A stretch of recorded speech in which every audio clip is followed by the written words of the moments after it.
지금 공부하고 있는 이 다윗의 시편들은 대부분 다 다윗이 곤경에 처했을 때를 배경으로 합니다. 오늘 본문에도 보면 다윗이 가장 가까운 사람들에게 그렇게 모함을 받고 가장 가까운 사람들로부터 압제를 당하는 것을 보는데, 사실은 다윗은 어렸을 때부터 왕이 된 이후에도 여전히 편할 날이 없었어요. 그러니까 우리가 흔히 욥을 고난의 사람이라 그러잖아요. 근데 어떻게 보면 욥은 그 고난이 시간이 정해져 있었어요. 여기서부터 여기까지 하고 하나님이 끝나니까 갑절의 복을 주셨거든요. 근데 다윗 같은 경우는 그 고난이 계속입니다. 끊이지 않고. 어렸을 때부터 그가 숨지는 순간까지 다윗은 굉장한 고난 속에 살았다. 그런데 역사적으로 가장 승리했던 사람 중에 하나가 다윗이에요.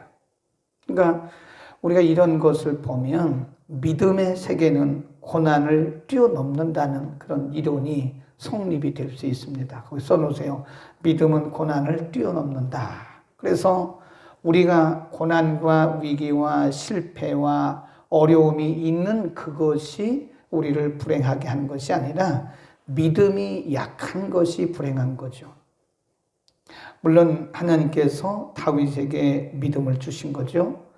하나님이 다윗을 축복하셨고 또 다윗도 하나님을 그렇게 신뢰하고 의지했는데, 바로 그것이 그 믿음이 믿음으로 승화돼 가지고 이겼다. 승리하는 삶을 평생 살았다는 것을 우리가 알 수 있고요. 오늘 본문에도 보면 다윗이 얼마나 힘든 상황이었는지를 알 수 있습니다. 2절에 보면 내가 근심으로 편치 못하여 탄식합니다. 그래요. 마음이 편치 않은 거예요. 탄식합니다. 3절 이유가 무엇인가? 이유는 원수의 소리와 악인의 압제의 연고입니다. 저희가 죄악으로 내게 더하며 노하여 나를 핍박하나이다.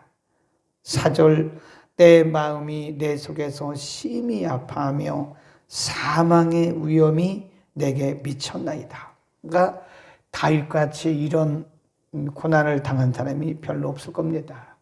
그는 지금 4절에서 말하기를 사망의 위험이 내게 미쳤다. 죽는 줄 알았다. 거의 죽음에 이를 만큼 그런 마음의 고통을 느끼고 있다. 5절 두려움과 떨림이 내게 있고 이르고 황공함이 나를 덮었도다. 그래요. 그러니까 6절, 7절에 보면 다윗이 인간이기 때문에 다윗도 이런 표현을 했더라고요. 6절, 7절까지 시작. 나의 말이 내가 비둘기같이 날개가 있으면 날아가서 편히 쉬리로다. 내가 멀리 날아가서 광야에 거하리로다. 그래요. 그러니까 다윗도 인간이죠. 그러니까 다윗이 인간적인 마음을 표현을 하면서 만일 내가 날개가 있다면, 비둘기같이 날개가 있다면 내가 멀리 날아가서 이 악인도 없고 고난도 없고 고통도 없고 압제도 없고 모함과 조롱도 없는 저 들판에 가서 내가 살고 싶다. 그러니까 다윗도 인간이죠. 그러니까 그런 마음을 가진 거예요. 오늘날로 말하면 내가 정말 이 현실을 피하고 싶다. 얼마나 힘들었으면 다윗이 정말 내게 날개가 있으면 내가 좀 현실을 피하고 싶다라고 말을 했을까요? 그 다음에 8절 내가 피난처에 속히 가서 폭풍과 광풍을 피하리로다. 9절 내가 성내에서 강포와 분쟁을 보았사오니 주여 저희를 멸하소서. 그 다음에 이 다윗을 이렇게 힘들게 한 사람들이 누구냐? 거기 보면 이 12절에 나를 책망한 자가 원수가 아니라, 좀 나가요. 자기를 높이는 자가 나를 미워하는 자가 아니라 미워하는 자일진데. 13절 시작. 그가 곧 너로다. 나의 동류, 나의 동무, 나의 가까운 친우라 그래요. 그러니까 다윗이 이방인들에게 전혀 다윗과 상관이 없는 그런 사람들에게 고난받은 게 아니에요.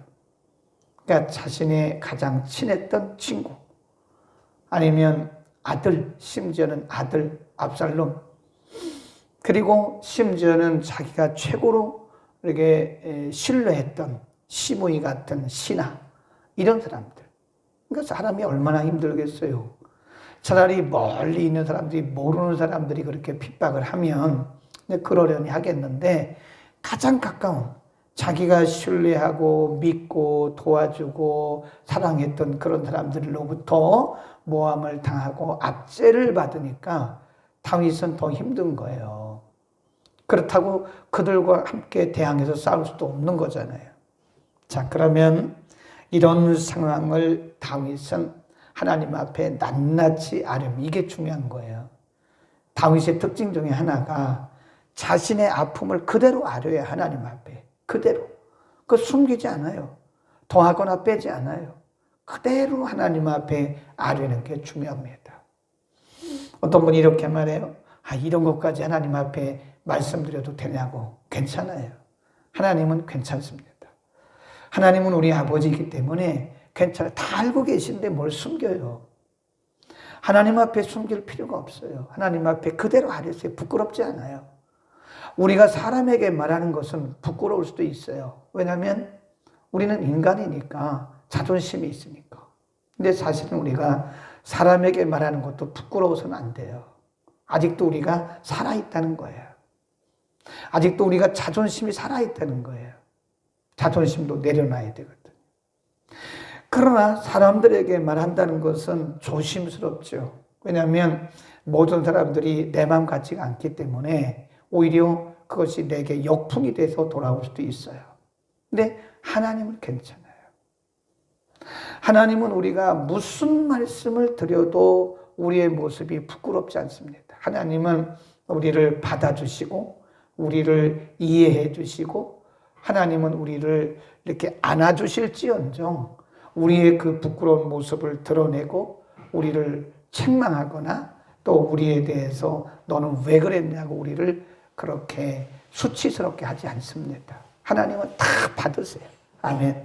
그러니까 지금 다윗은 하나님 앞에 모든 걸 다 아뢰는 거예요. 일일이 다 아뢰는 거예요. 이게 중요한 거예요.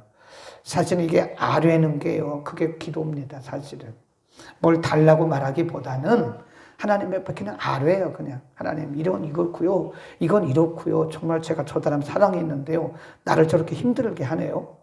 예. 여기 보니까 저들의 혀를 나눠달라고 그런 기도도 해요.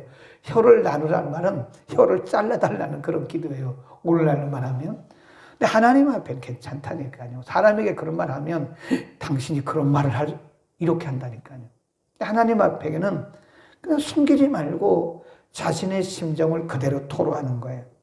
거기까지 하면 안 됩니다. 그 다음이 중요한 거예요. 그 다음에는 기도로 승화시킵니다.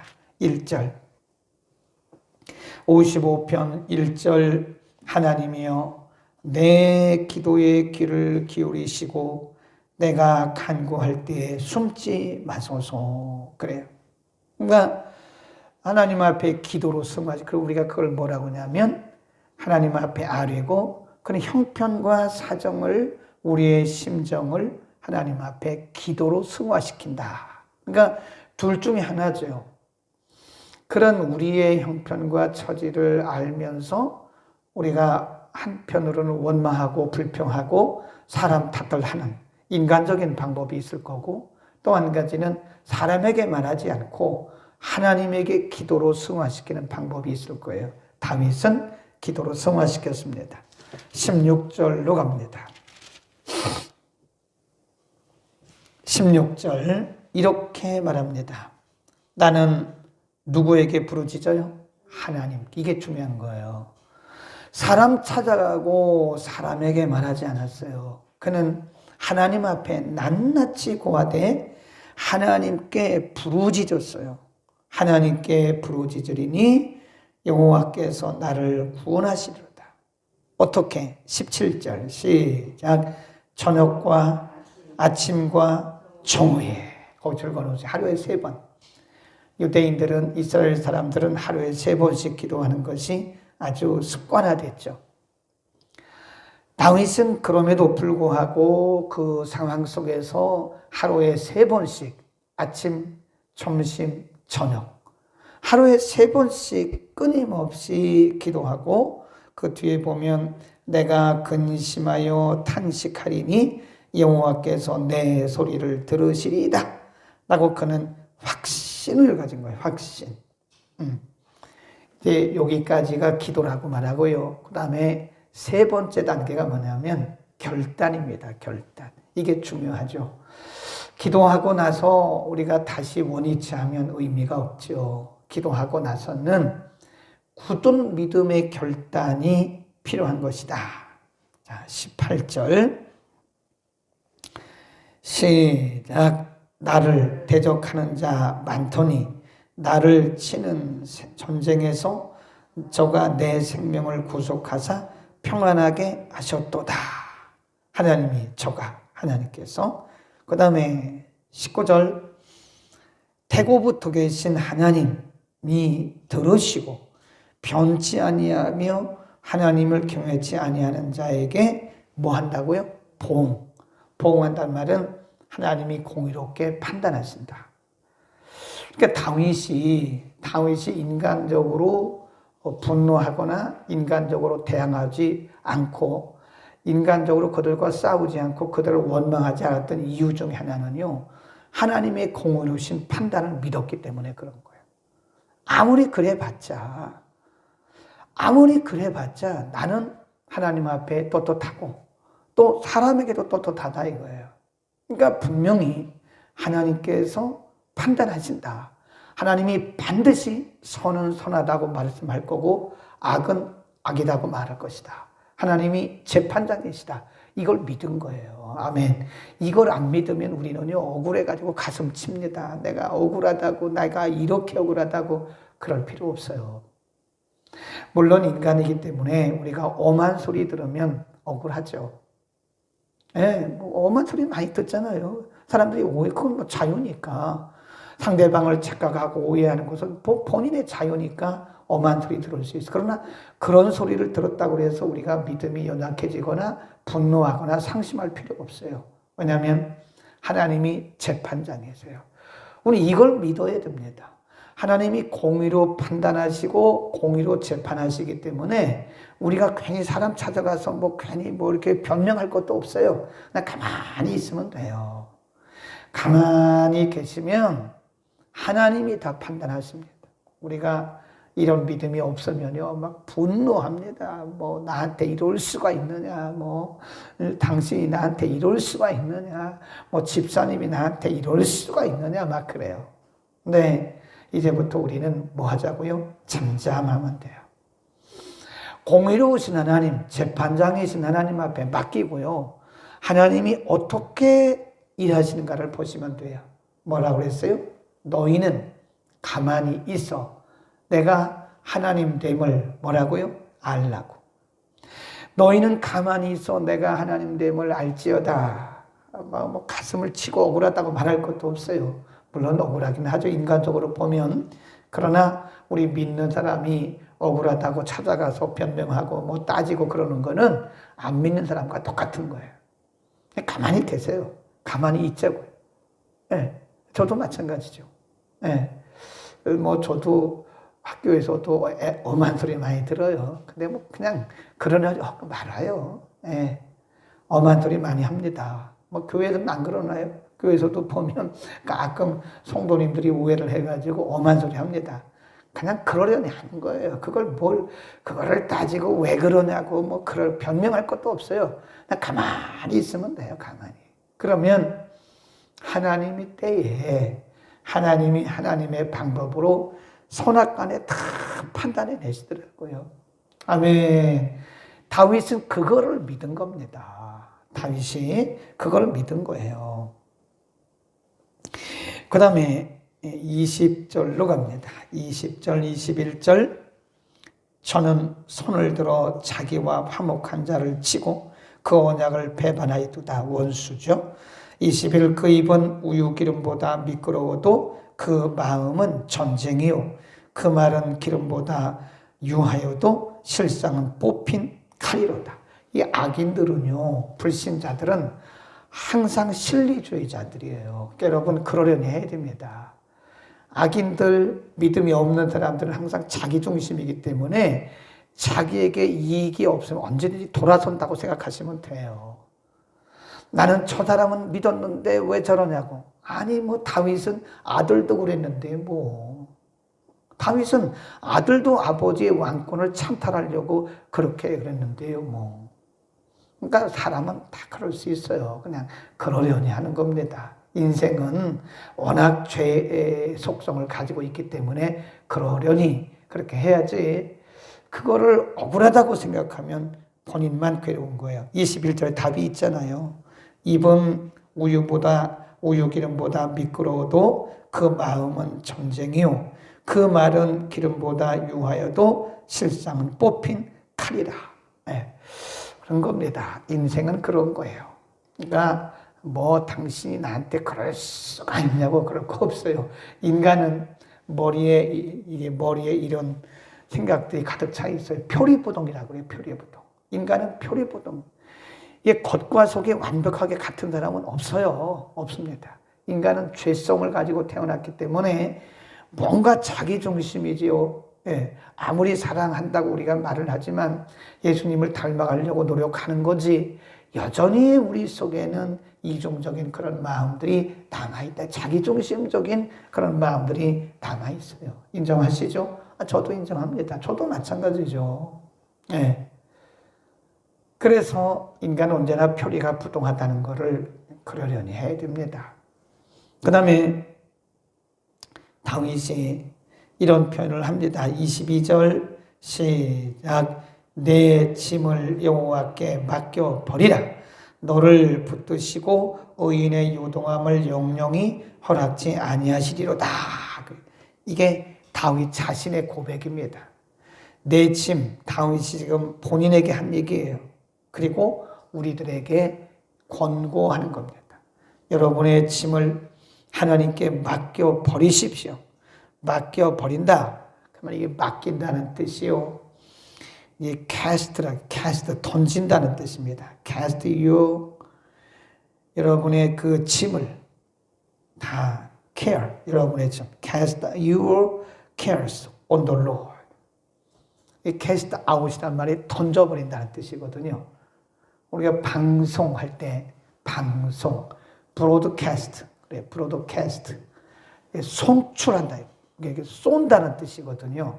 broadcast, 밖으로 쏜다. 방송이란 말이 broadcasting, 밖으로 쏜다. 그런데 여기도 보면 cast your care to the Lord. 주님께 여러분의 짐을 그냥 던져버리시오. 이게 던진다, 맡긴다 이런 뜻이요. 히브리어 성경에 보면 맡긴다는 뜻이 굴려보낸다 그런 뜻이에요. 이 굴려보낸다. 그래서 굴려보낸다. 그게 맡긴다는 뜻입니다. 맡긴다는 뜻은 기댄다는 뜻이 있어요. 기댄다 그런 뜻이 있어요. 그러니까 지금 다윗이 하는 얘기가, 하는 말씀이 본인도 하나님께 맡겨버렸다. 그러니까 이게 맡겨버린다는 말은 아까 뭐라고 그랬어요? 굴려버린다. 또는 뭐라고 그랬어요? 의지한다. 또는 뭐예요? 신뢰한다 그런 뜻이에요. 고난의 순간에 우리는 하나님 앞에 모든 짐을 다 맡겨버려야 돼요. 우리의 짐을 하나님 앞에 굴려보내야 돼요. 하나님을 의지하고 그분에게 기도해야 돼요. 그러면 하나님이 우리의 짐을 맡으실 줄로 믿습니다. 마지막으로 마태복음 11장 28절에 수고하고 무거운 짐진 자들아 다 내게로 오라. 내가 너희를 쉬게 하리라. 거기 보면 수고하고 무거운 짐진 자들, 거기 보면 다 내게로 오라. 내가 너희를 쉬게 하리라. 나는 마음이 온유하고 겸손하니 그래요. 28, 29 연결되는 그 말씀이 나는 마음이 온유하고 겸손하다. 너희가 무슨 문제를 가져올지라도 나는 너희의 문제를 다 질 준비가 돼 있다. 하나님은 우리의 짐을 대신 지시는 분이에요. 아멘. 왜 혼자 짐을 지고 그렇게 끙끙거립니까? 아버지가 계신데 우리의 짐을 대신 지시려고 준비하는 분이 계시는데 그분에게 맡기면 드리면 되는데 그걸 왜 우리가 지냐고요, 짐을. 마태복음 11장 28절 그 앞에 우리말 성경에는 빠졌어요. 근데 원문에 보면 눈이란 말은 순 그런 뜻이에요. 헬라말 성경 맨 앞에 이 말은 즉시 그 말이에요. 곧 지금 그런 얘기예요. 즉시 내게로 와라. 지금 내게로 와라. 수고하고 무거운 짐진 자들은 지금 내게로 와라. 곧 내게로 와라. 즉시 내게로 와라. 그 헬라말 우리말 성경은 빠졌어요. 영어 성경도 빠졌어요. 그 원문 성경에 보면 눈이라고 하는 단어가 들어가 있어요. 그게 뭐냐? 지금 곧 빨리 즉시 그런 얘기입니다.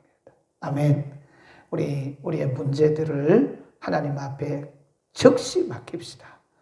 하나님 지금 우리의 짐을 맡으시려고 준비하고 계시는데 우리가 스스로 그 짐을 지고 끙끙거리고 있는 거예요. 하나님 말씀하셔요. 야, 미련하다.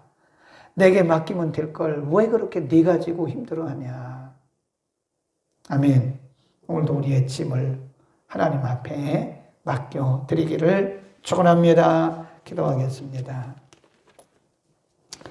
거룩하신 우리 아버지, 우리의 짐을 날마다 대신 지시는 거룩하신 아버지, 다윗이 이렇게 어려운 상황 속에서도 가장 가까운 친구로부터 심지어는 아들로부터도 배신당하고 많은 마음의 고통이 있어 오죽했으면 비둘기같이 내게 날개가 있으면 내가 날아가 광야에 거하고 싶다고 말했겠습니까? 그러나 거기서 끝나지 아니하고 자신의 심정을 기도로 승화시키고 기도한 다음에는 하나님을 의지하는 결단과 고백이 그에게 있었기 때문에 승리했던 것을 오늘 우리가 상고했습니다.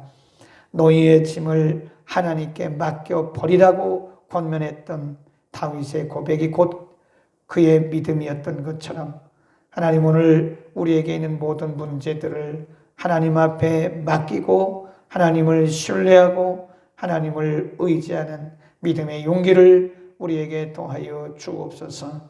지금 곧 수고하고 무거운 짐진 자들은 다 내게로 오라. 내가 너희를 쉬게 하리라고 말씀하신 예수 그리스도의 말씀을 우리의 신비에 새깁니다. 믿음으로 승리하는 우리 모든 주의 권속들 되게 하여 주옵소서. 예수 그리스도의 이름으로 기도드립니다. 아멘.